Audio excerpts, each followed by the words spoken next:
right, it's 11 o'clock now. I'm going to jump in and just get us started for the next set of sessions. Again, Michelle Price-Fay with EPA. I am going to tag team this discussion with the Environmental Finance Center and just talk about some overarching things. I think certainly these slides are going to present things that I've already heard as I've hopped in and out of sessions this morning. I think the most important thing is, how are we going to pay for this? I think when we hear feedback from folks, there's a general concern about how do we fund it. And to be very clear, a lot of the questions that we get, we EPA and PADEP, is mostly related to stormwater utilities, but we really want to stress that when it comes to financing your MS4 program, that it really is an individual permittee's decision on the flexibility they have to fund their program. Next slide, please.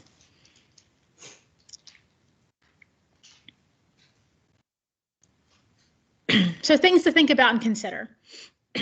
We strongly encourage permittees to think holistically about their MS4 program. Think about ways in which you can align programs together for your municipal planning efforts. Thinking about arts programs, watershed association, gardening groups, and how you can pull all those things in to think more about community interests and how folks want to design their space, their living space. Look for opportunities for efficiencies. Earlier, I heard a lot of sharing when I went into the MCM6 discussion about sharing of resources between different townships, so you're maximizing your efforts. You also want to think about the ancillary benefits that things like green streets can provide to communities, walkability, also looking at calming effects, and really beautification of the community. Best management practices like green infrastructure help to manage the volume of water, but also provide that quality of life benefit to the community. And I think it's also important to leverage program priorities. In a little bit, I'll talk about some projects that EPA Region 3 had, looking at FEMA planning efforts and hazard mitigation planning, and how if you can incorporate those things together into the hazard mitigation plan, there's a possibility of opening up funding, other funding sources to address some of the challenges that communities face. And I actually heard the theme of partnering up with other permittees for program elements and shared resources. What do those things look like? The beauty of the program itself is that there is no limit to the things and the creativity you can do if you can think about removing those barriers. Next slide, please.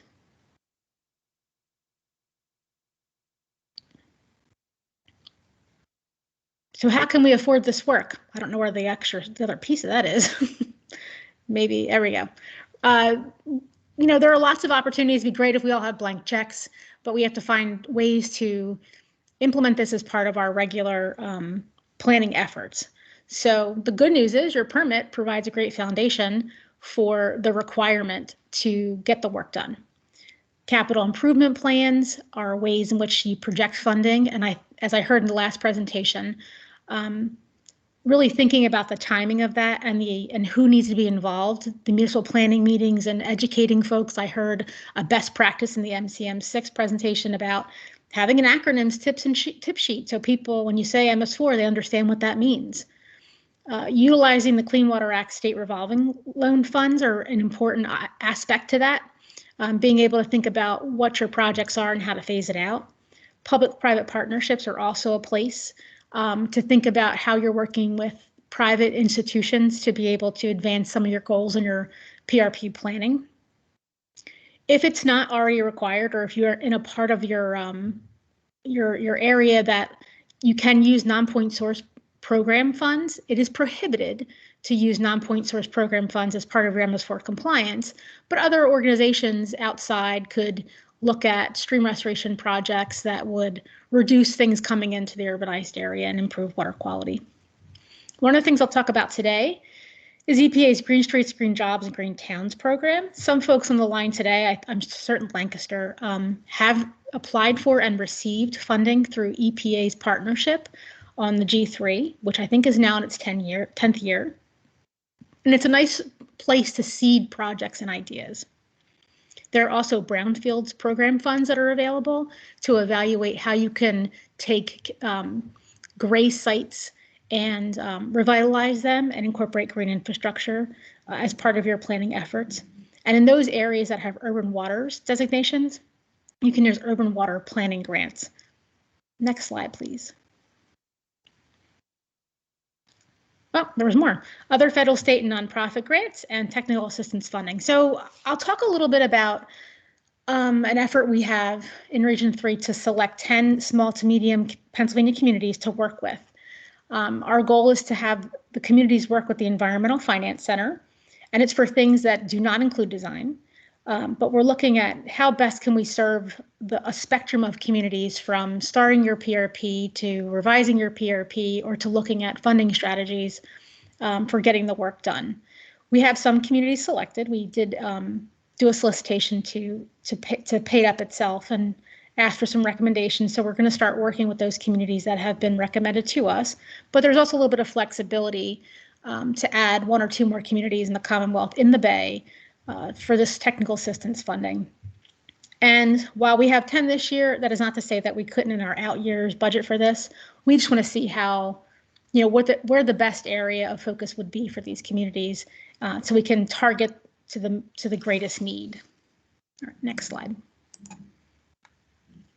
All right, EPA's Green Streets, Green Jobs, and Green Towns program. So since 2011, the EPA has partnered with the Chesapeake Bay Trust, the Chesapeake Bay program, and the Maryland Department of Natural Resources and the City of Baltimore to identify grant proposals that connect to a green street. Since 2011, $11 million has been awarded for 197 projects.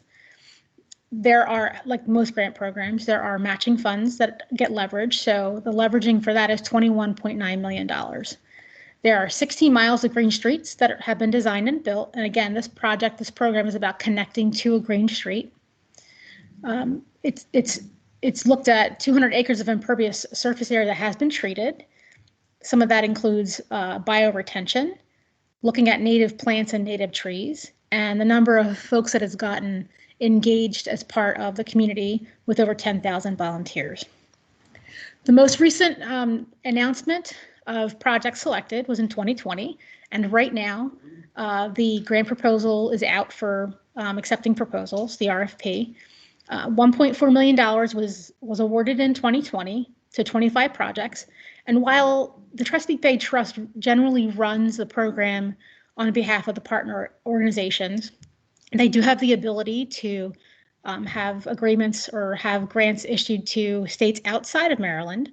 So there have been a number of Pennsylvania, West Virginia, Virginia, and Delaware projects that have been awarded within the Chesapeake Bay.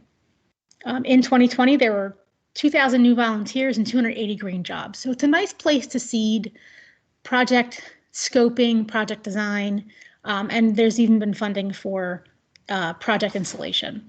Next slide, please. So talking about some the other projects, you'll see that on the left-hand side is an overview of some of the statistics for the G3 program to date. Looking at various things, the amount of money that's been awarded by state.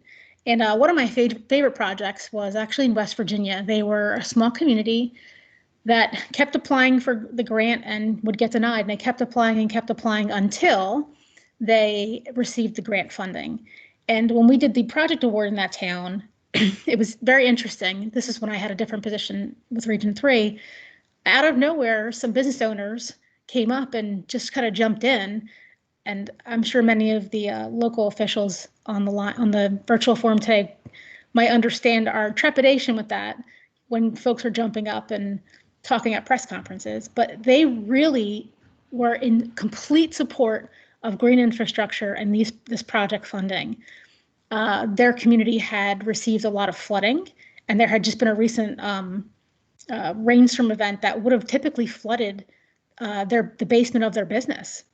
And if it wasn't for the green infrastructure that was installed in and around their business, they would have had damages and loss. And they were there to actually speak on behalf of the project and behalf of green infrastructure as a way to mitigate flow in their community. It was just such a great news story. So I talked a little bit about the G3 grant funding program. And as I mentioned, it is out now for It's open now for applications until March 4th.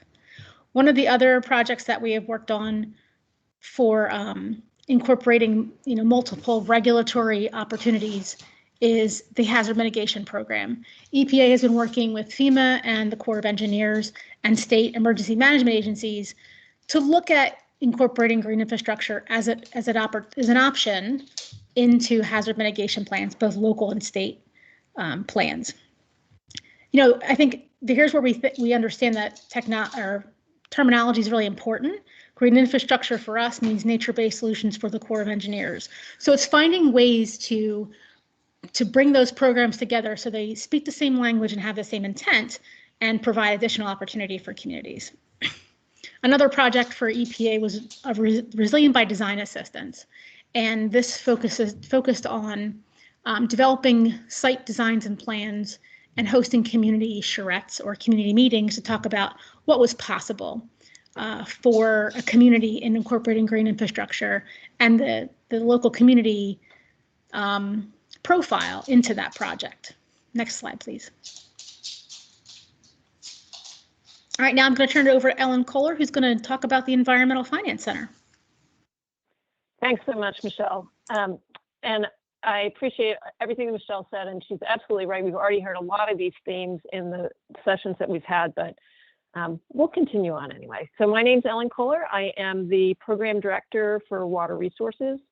For those of you not familiar with the Environmental Finance Center, we are one of 10 around the country. We partner with communities in EPA's Region 3, which covers Pennsylvania, Delaware, Maryland, Virginia, West Virginia, and the District of Columbia. And we help those communities to tackle the environmental challenges that they have identified that they want to address.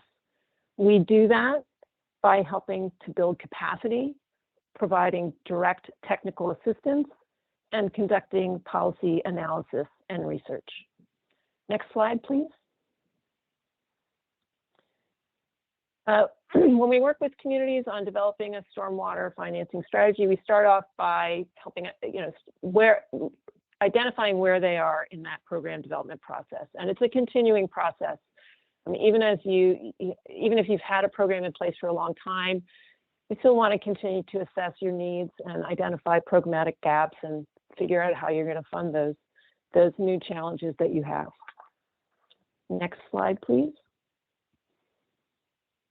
And putting together that financing strategy, what we're really doing is trying to figure out how we're going to couple activities that you need to fund with the partners that you want to work with and the revenue that you have available. And while this is sort of the basic approach for every community, the combinations in each community are going to be different. And so no financing strategy is going to be the same for any particular community for different communities across the watershed. Next slide, please. Importantly, there are a lot of different sources of revenue. You may not feel that way, but they have different strengths and different weaknesses, and they sometimes have limitations in terms of how they can be used. I'm not going to read through this whole slide, and we'll go into a little bit more detail in each one of the sessions that are going to follow this plenary. Next slide, please. Do you want to share a couple of budgeting recommendations, just basic ones, to track the costs of all your stormwater activities across BMP implementation and operations and maintenance? O&M means operations and maintenance consistently. You want to do it the same way across everything so that you can support more accurate budgeting. And you need to consider the life cycle, the full life cycle of those BMPs, those best management practices that you're planning, implementing, and operating. And finally, you got to protect those investments by making sure you include operation and maintenance. You're hearing a theme here. What we see a lot often is that operation and maintenance costs are not either budgeted at all or not budgeted adequately in communities. And so one approach to this would be to look at incorporating operation and maintenance for at least the first 5 years of that BMP implementation so that you're starting to make sure you're including those costs in your budgeting process. Next slide, please. So to dive a little deeper on some of the financing strategies. We look across the community's programs and revenue sources and look for cost savings. We look for co-benefits, and we look for those partnering opportunities. Again, a lot of you have already talked about this, and you've heard about this in the sessions that you've had already. And then we need to make sure that we are considering when the revenue is going to be available. So that's cash flow management. How are you going to be able to pay for, say, your operations and maintenance, depending on when your revenue is coming in? Next slide, please. So we consider collaboration a financing strategy. You've heard a lot already about, that can include collaborating across public education and outreach. It can include informal sharing of staff and equipment, and it can reach all the way to a formal agreement, whether it's an MOU for shared services or a shared PRP plan, as we see in some communities in the Bay. Next slide, please. Another way that you can aim at cost savings in your community is to consider a dig once strategy. What we mean when we say dig once is you're incorporating green infrastructure into, meaning, bioswales, rain gardens, into other capital improvement projects that the community is already doing. And so whether those are park projects or road projects, so that you're planning once, you're permitting once, you're engineering once, and yes, digging once.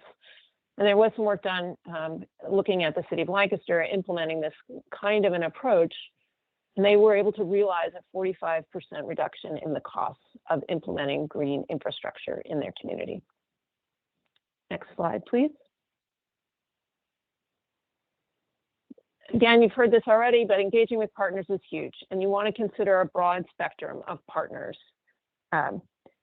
They can bring expertise that you don't currently have in your community, and they can also expand available revenue streams and revenue sources for you. For example, there might be a grant program that is available to a watershed organization that might not be available for a municipality.